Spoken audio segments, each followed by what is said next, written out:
Yesterday, I did a rant video about Trump in the car with my camera, my cell phone, I should say, and I posted it on YouTube, even though I already posted something that day. Um, and then I figured, oh, what the hell? But it didn't get into the feed. So once again, I tried to do what vidIQ said not to do, and it did not work. So anyway, actually, I took that video down because I find if it doesn't get anyway, whatever. I took it down. I figured out I'm just gonna save it to post later some other day. And today I decided, I just want to do another quick sort of like ranty video. So I wrote this, this poem about another poem about, the Trump thing.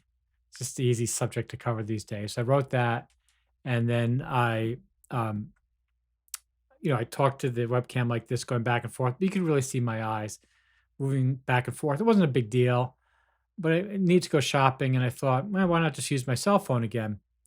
But I thought, I should get I'll try the teleprompter software. And I've used teleprompters a lot. I've tried many different software. Anyway, I figured I'd go search for the latest software for it. So I searched for some software, and there are a whole bunch of them. They all seem to be high rated. And I looked at this one. It had, a lot of downloads. That's a very good sign. But the most important thing is I went down to the reviews, and I see people complain, and immediately the developer is like, "Oh, let me help. Let me help. Let me help." That's all that matters to me, is that the developer is on it. A lot of the software is just written by a team of 3 people or even 1 person. They forget about it. They're just not into it. This developer is obviously into it. So I loaded it, and I was not surprised. So here's the let me just turn this away so I can see it.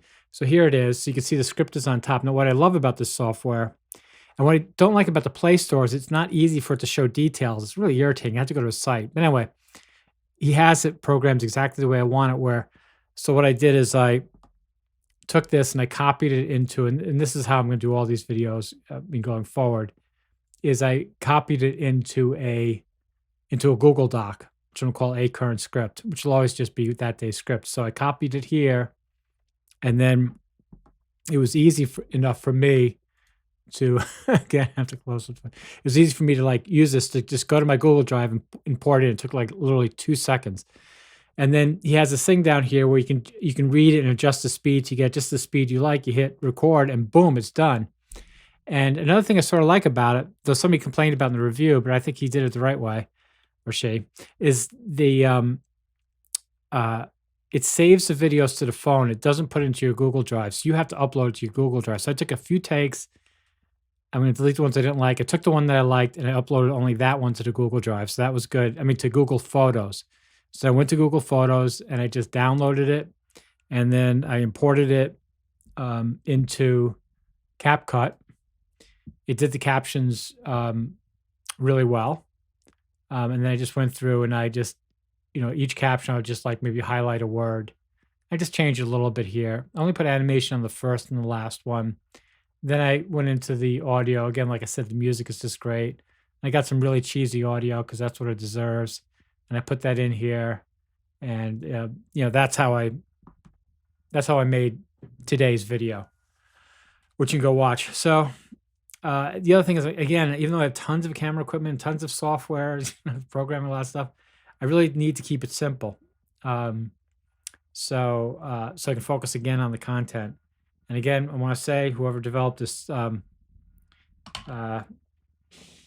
guess I should go find his name. This teleprompter software. It was called Teleprompter for Video by Norton 5 Limited. Great work. Great work. I haven't touched it. I know you have a lot of other features, but perfect. I couldn't be happier. And it has some way that I guess if you keep using it, you pay for how long your script is going to be. Anyway, I'll be happy to pay. All right, so that's it. Until tomorrow. Oh, the other video they did yesterday, I don't think I said, it got 250 views. Oh, let me bring up that very quickly. Just before I go, let's go look at where I'm at the moment.